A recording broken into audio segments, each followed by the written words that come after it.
Good evening, good morning, and good night. Welcome to Inappropriate Radio. It's your host, Tashana. Let's get into this. So, hi guys. As discussed yesterday, we are going back into the periodic table. We did leave off on the transition metals. Okay, so if this is your first time tuning in, we took a little hiatus, and that'll happen, right? Because the periodic table is a lot of information. Every now and again, the creator will come in with a message, and we'll just ride out, figure out what it is he wants us to go over, and then right now we're resuming back to the table. Okay, something may come up tomorrow, I don't know, we have to ask God. Okay, praise God. Now, just in case you are not familiar, transition metals are the metallic elements that is basically a bridge between some other groups of metals and then some other elements on the table. These are basically elements that allow us to get reactions. Okay, majority, if not all, I want to say all of these elements are actually conductors. Okay, they allow us to create heat and electricity. Okay, the most popular ones is basically iron and copper, but the ones that are said to be the best is aluminum, silver, and copper, right? Okay, but iron is known to be a fairly well conductor of heat and electricity. Okay, it's one of the most popular transition metals. Okay, this is on the table as Fe, which is a Latin term from the word ferrum, which translates as holy metal, with an atomic number of 26, a freezing point of 2800 Fahrenheit, a boiling point, okay, of 5184, and it turns into gas once it reaches its boiling point. Okay, so when we look over at the body and how it is beneficial, we know that it is responsible for producing red blood cells, right? This is what carries the oxygen from the lungs throughout the entire body. A lot of different researchers and scholars and scientists have debated on whether it's a mineral or a protein, and it's related to growth and development. And if you want to have a good diet or a balanced amount of iron, you're going to want to consume nuts, seeds, legumes, which is a family of beans, or dark leafy greens. Okay, that's like basic information. We know that it's related to the body and we need it for oxygen. Okay, it's related to erectile dysfunction, okay, and the loss of sex drive in men if there's an excess of it, and it decreases the cycle in women if there's too much. Okay, and it also helps regulate the testosterone, and there's always been a relationship, as research has confirmed, the relationship between menstrual cycles and iron. Okay, so while women are experiencing menopause, they have high estrogen and low iron, and then younger women usually have lower estrogen and high levels of iron. So you want to make sure you have a balanced amount. Okay, it's about having a balanced amount for men and women. Okay, this is where it started getting interesting. After seeing that it was referred to as a holy metal, I said, okay, let's find out what this stuff is really about. It's actually referred to as the metal of Mars, okay? And what happens is these are some stars called red giants, okay? And there's a fusion of chemicals that happens on this star. And once the supernovae occurs, aka the death of the star, It forms into a meteorite and it comes to Earth. And this is how we get it in our abundance. Interestingly enough, it is the most abundant element by mass, okay? Crazy, right? We're here thinking all of this stuff by mass, okay? It's 80% of the inner and outer core of the Earth's core, right? 5% of the crust. So 80% of the core in and outside, and then it is in 5% of the Earth's crust, okay? Now, started doing a little more digging, and then I said, oh my goodness, God is so strategic with these transitions. Remember yesterday we had ended, for now at least, the different laws and the rules of these different realms, okay? Earth is the dimension, and then the timelines is the water, the land, the spiritual, okay? And then look what popped right up.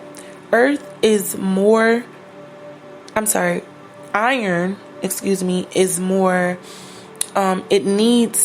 so important to the biosphere. Now we have these different spheres, but we're just going to cover 4, okay? Because there's tons, but we know the atmosphere, that's the air, right? And then we have the hydrosphere, we know that hydro is water. And then we have the lithosphere, or also referred to as the geosphere, like geology. And then we have the biosphere, like biology, or the ecosphere. It's the same thing, okay? Atmosphere, we know is the air. Hydro, we know is water. Geo, or the lithosphere, we know is earth or the dirt. And then the eco, or the biosphere, is like the forest, the trees, the greenery, okay? So I was like, that's crazy, because that's basically the same thing we were just talking about, okay? It's the most abundant element, well, the 4th most abundant, okay? So after oxygen, silicone, and aluminum, it is the most abundant in the earth. It's the 4th, okay? Now, when you start rolling over before we get to that, it's most abundant in Australia and Brazil. And if you want to come over to America, Lake Superior has the most abundant in the States. That's in the Minnesota regions, okay? And it's, like I said, the most important element as far as the greenery, or the bio, or the ecosphere is concerned, okay? It's also put in our atmosphere from rocks, volcanic activity, or combustion, okay? And also aeolian, which is also referred to action from the wind, okay? So anything dealing with the wind that can allow iron to be moved around, whether it's from erosion or from its deposition of a sediment, okay? Like rocks, like sediment, like bedrocks, okay? Now, of course, we know iron is used to balance out energy. It's used to cleanse the body. It's used as this conduit, okay? This conductor. But I had no idea that it was used to repel fairies, witches, ghosts, and just overall unwanted spirits, okay? Now, I know it's important because it's one of the only elements that does not exhibit ferromagnetism. In other words, it doesn't exhibit attraction to magnets, okay? So that's one of the telltale signs that it is important. And initially I was like, I thought we talked about iron, but then I was reminded of this segment we did over a year ago where we basically discussed how when we came here, we had gold in our blood, and our blood got oxygenated. In other words, it came into contact with oxygen, and then our blood got broken down from gold into iron, okay? Not far-fetched, because these are both elements that are in the same class, right? So they share properties, they share similarities, okay? Now, although silver and aluminum and copper are said to be the best, iron is definitely one of the most popular conductors along with copper, okay? there's a whole bunch of different information. Of course, you guys can always look it up.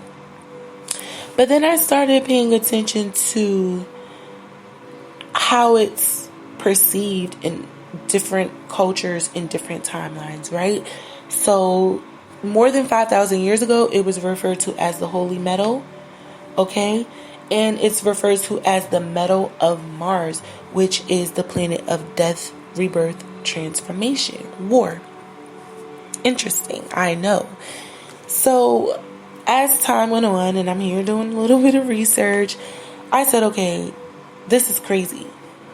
Iron is one of those things that we definitely will not be able to exist without, because it's responsible for oxygen being moved around our body, and it's responsible for our immune systems being healthy, right? We need those red blood cells to have a healthy immune system, a balanced immune system. So, if you're listening, if you want to have a good overall immune system, making sure you have balanced levels, not too much, not too little, of iron is key. Very essential, okay? However you need to get it, get it. Alright? It's also, and then I couldn't help but to help myself, right? I'm like, okay, so why is the iron called an iron? Like what we use to remove wrinkles from our clothing. Like I had no choice, because I'm like, wait, it has the same spelling and the same pronunciation. So it's actually been around since the 1300s. Reportedly, the Chinese are the first to use this steel metal sheet, right, to remove wrinkles, add moisture to fabric, and just put the finishing touch to fabric, right? It wasn't patented until 1882. And it's also gone through these different phases. It went from being referred to as a pig iron, flat iron, to now just iron. I think now they have actually a new term for it.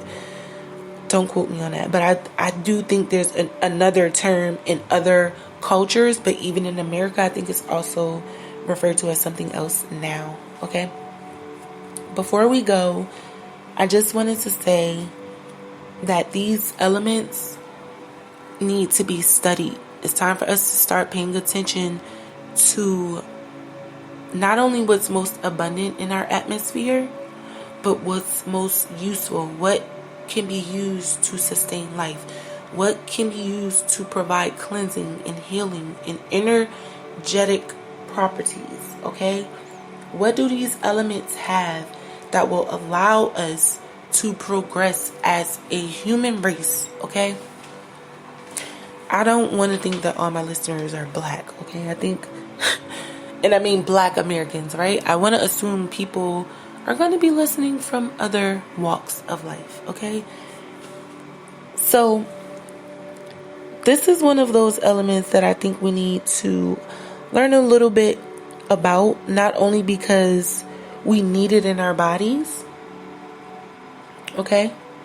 Not only because it's the most abundant in the universe, but not the universe, the atmosphere. I'm sorry. Two different things. But also because it's a conductor. Okay? So it's not made in the body though. Okay? So that's one of the things we need to keep in mind, because our bodies is not naturally making this. We need to make it a point to have a diet that contains enough iron for us to be sustained and have a balanced level of it. And this is also, in reference to all of the other metals that are required for us to sustain lives, right? Or at least have balanced immune systems, okay? Balanced vibrations in our body. You don't want to have too much. You don't want to have too little. You want to have just the right amount, okay? You can look up what's the proper amount, and of course that's going to be based off of your biological makeup and all of those other good fancy things, okay? But I'm going to end it here. I'm going to try not to be so boring with this table. Soon I'll have some type of camera, okay, to start playing around with this stuff. All right, but I do love y'all. I hope y'all are drinking your water, eating your fruit and vegetables, sipping on your own tea, because it's free and staying sucker free. I love y'all. Peace.